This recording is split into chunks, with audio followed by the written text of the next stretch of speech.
Hey everybody, it's Allison, and I'm here today with Diana Huddleston of Aspire, and we're going to talk about it being Domestic Violence Awareness Month.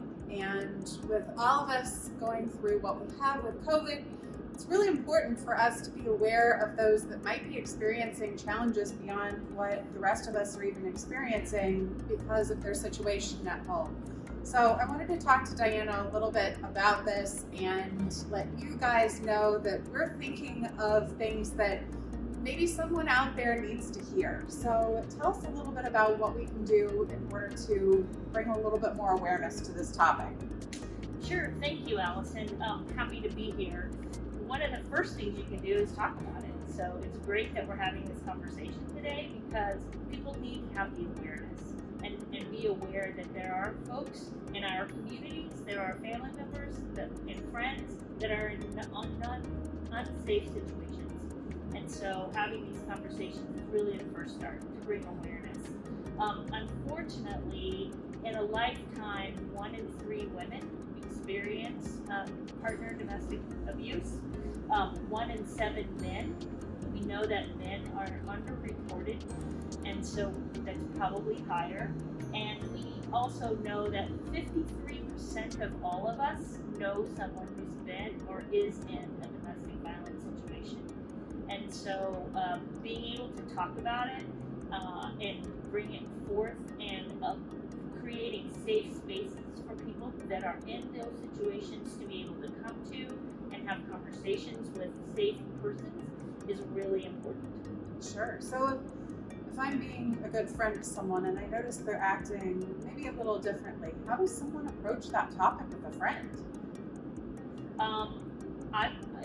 The best policy in behavioral health for us is always to be frank.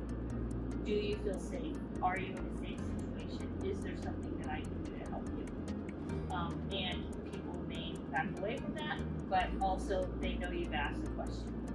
Right. Well, and what if there are going to be times whenever someone may be in an unsafe situation and they aren't ready to talk about it yet, and maybe by continually saying, okay, I'm going to be a friend, I'm going to listen, and them knowing that you're trying to reach out, that might help.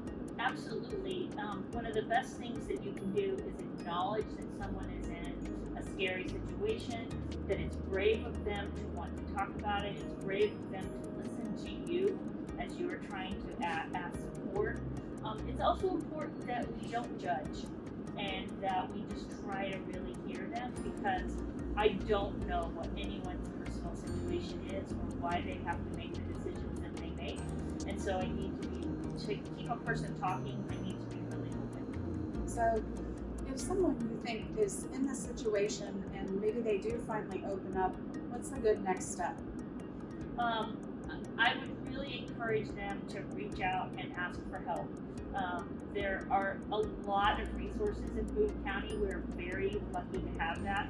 We have terrific local police departments and sheriff's departments that are very knowledgeable and very supportive.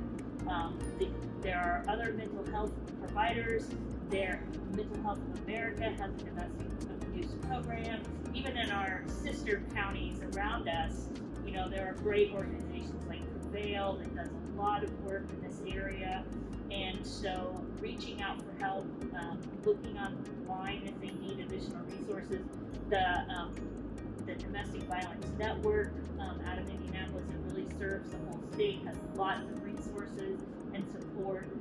Aspire has a 24-hour crisis hotline people can call into, but start asking for help.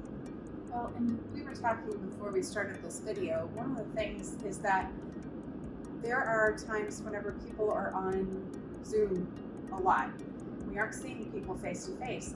One of the things that's come out recently that I've seen is a sign where you fold your thumb under and then fold your fingers under, and you can hold it up like this as a sign to say, I'm unsafe and I'm in an unsafe situation. So just something like that to be aware of and know that that's a code for I need help. Absolutely, and that's a great thing, and I've seen that as well, and I hope that it gets into the right hands and that people utilize it. COVID has hit us all really hard. We know that domestic violence incidences have gone up, and one of the reasons is that there are certain predictors that happen to make domestic violence more likely to happen: stress, isolation, and financial strain. And a lot of us have experienced all three of those during COVID. And so, unfortunately, as we all stay home to be safe from this virus, there are many people that are now isolated and in a stressful situation with their abuser. Right? And so many people think, I don't have the finances to leave. I have kids with this individual, or my bed is here. This is where I stay at night.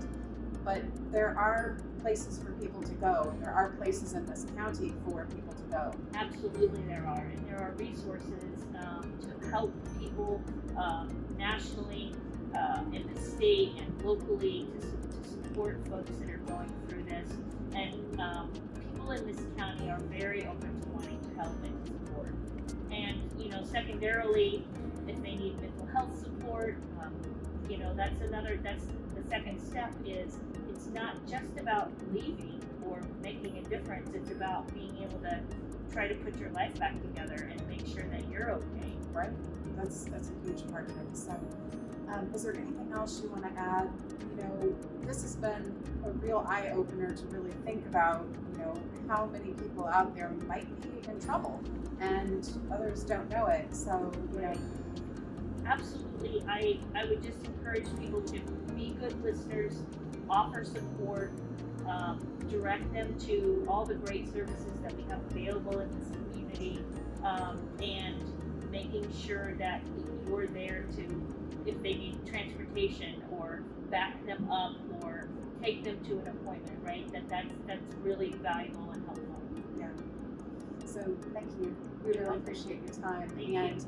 I'm wearing purple today because purple is the color of Domestic Violence Awareness Month, and we hope that you can be a good advocate in case there is someone that you know or you think you might know who might need a little bit of help out there. And sometimes the situations we know about now, sometimes it might present itself in the future, and maybe we are all just a little more aware now.